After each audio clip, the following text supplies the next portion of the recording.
कौन देश बाजे लाया जन बाजन, कौन देश मृदंग बाजे हो, कहवा से आवे अले आदित्य माला, सोनवा के रथ चढ़ी हो। केलवा के पात पर उगेले सूरज मल झाके झोंके, हो करे बे छठ बरतिया के झाके झोंके।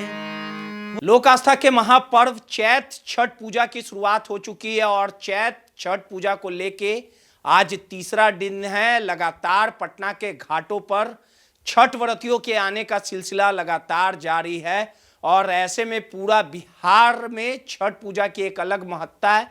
ऐसी मान्यता है कि अगर कोई भी मुश्किल दौर में हो, दर्द तकलीफ के दौर में हो, अगर छठी मैया से मन्नतें करता है तो उसकी हर एक मुरादें पूरी होती है। और पूरा बिहार और उत्तर प्रदेश छठ में हो चुका और छठ पूजा के मौके पर ऐसी मान्यता है कि छठ व्रती छठ के गीत ना गाए तो कहीं ना कहीं छठ अधूरा है। हमारे साथ भोजपुरी के प्रसिद्ध गायक संतोष रेणु यादव जी हैं और छठ का मौका भी है।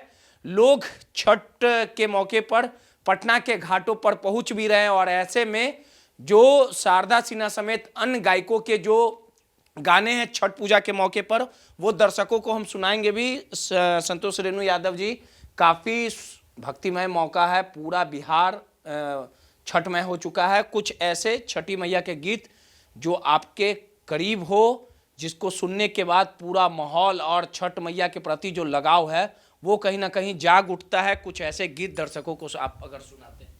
चलिए, आपकी फरमाइश है और ज़रूर पूरा करेंगे। और जितने भी जो हमारे देवतुल्य श्रोता समाज आपके इस चैनल के माध्यम से मुझे देख रहे हैं, माता रानी का दिन भी है, छठ हाँ, पूजा भी है, परसों रामनवमी भी है। उनको सबसे पहले छठ महापर्व और रामनवमी की बहुत बहुत बधाइयाँ, शुभकामनाएं।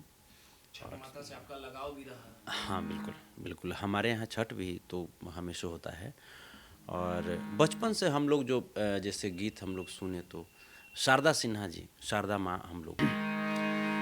हर केलवा के पात पर उगेले सूरज मल झाके झोंके, केलवा के पात पर उगेले सूरज मल झाके झोंके, हो करे बे छठ बरतिया के झाके झोंके, हो करेले छठ बरतिया के झाके झोंके।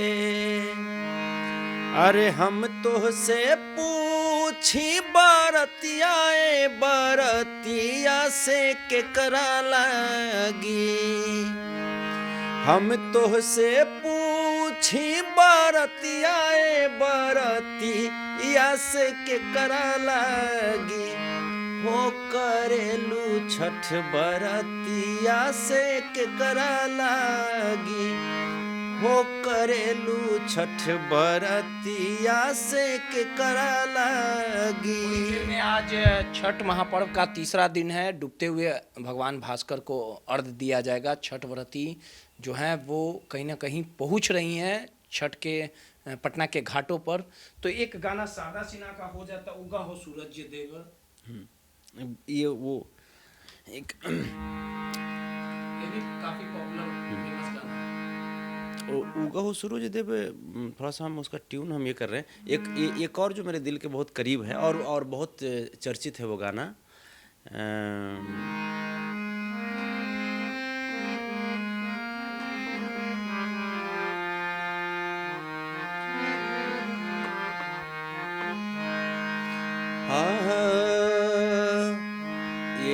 ये गाना मतलब सुनने का मतलब है कि आप छठ में रम जाते हैं।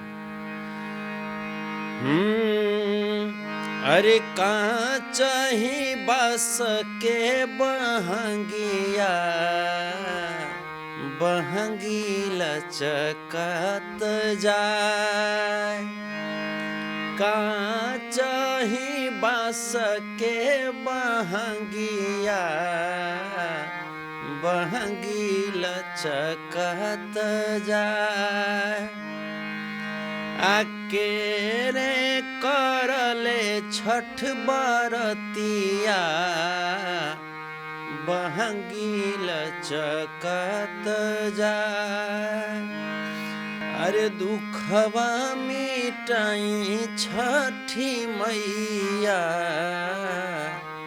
ऐनी शरण तोहार। इसी पे हम कहना चाहेंगे, अभी विश्व युद्ध की तरफ पूरी दुनिया चल रही है। पूरी दुनिया जो है, अभी ईरान देख लीजिए, इजराइल देख लीजिए, अमेरिका देख लीजिए। तो इसी पे हम, इसी तर्ज पे हम कहना चाहेंगे, छठी माँ से कहना चाहेंगे, पूरी दुनिया के मालिक हैं सूर्य भगवान। हम कहना चाहेंगे, हो अरे जुधवा रुकवाई सूरज बाबा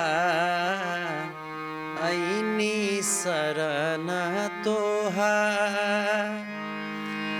जुधरु कवादी छठी मैया ऐनी शरण तोहार। आज भोरे भोरे देखतानी मौत के अवंडर। भोरे भोरे सुनतानी मौत समाचार हो।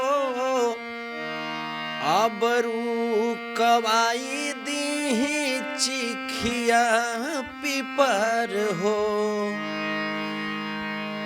अरे मोतरू कवादी छठी मैया ऐनी शरण तोहार। जुधरु कवादी सूरज बाबा ऐनी शरण तोहार। एक और गाना, अपनी गाना छठ मैया।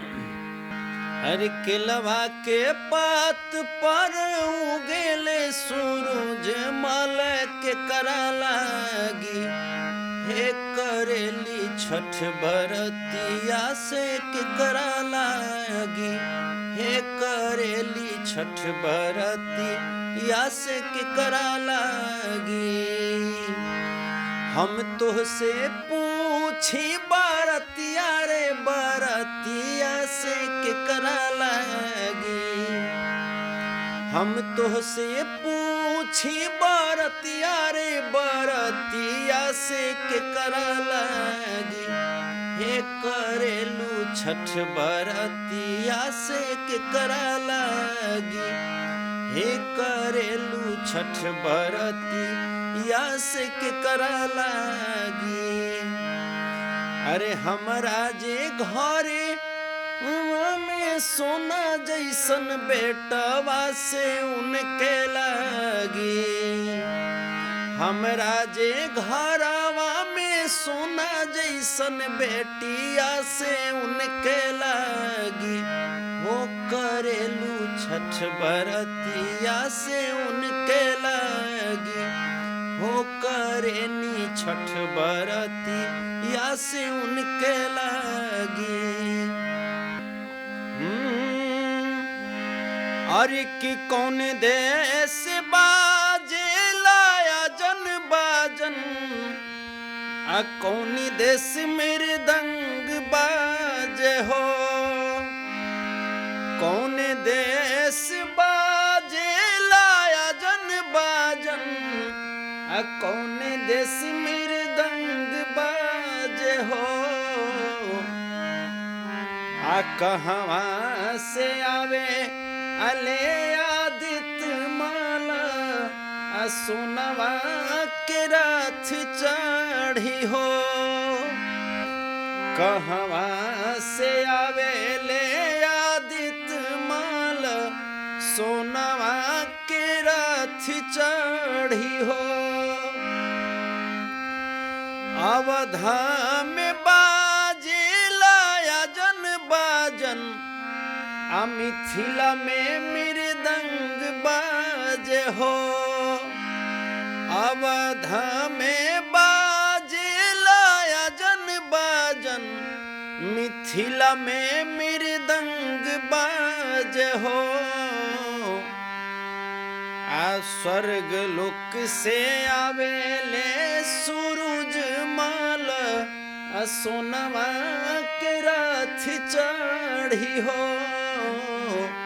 स्वर्ग लोक से आवे ले आदित्य माल, सोनवा के रथ चढ़ी हो। अकेरे बजावे ले अजन बाजन, अकेरे मृदंग बाजे हो। केरे बजावे ले अजन बाजन, केरे मृदंग बाजे हो। अकिन कर आवाज परियावेले, रथ चढ़ी सूरज माल हो। राम जी बजावेलन अजन बाजन, अरे राम जी बजावेलन अजन बाजन, जनक जी मृदंग बाजे हो। शिव जी के कहला पर सूरज माल, अरे सोनवा के रथ चढ़े हो। कुछ ऐसा ही कुछ था, हम से बहुत कुछ बीच में शब्द भूले भी, लेकिन ऐसा ही कुछ। और ये जो हो गया इतना, हो गया ना, ठीक है ठीक है। चलिए सीधे तौर पे वो आवाज में खनक है, जादू है। और आज डूबते हुए सूर्य को अर्घ देने के बाद कल उगते हुए सूर्य को छठ व्रती पटना के घाटों पर अर्घ देंगी और उसके बाद छठ पूजा जो है वो संपन्न हो जाएगा।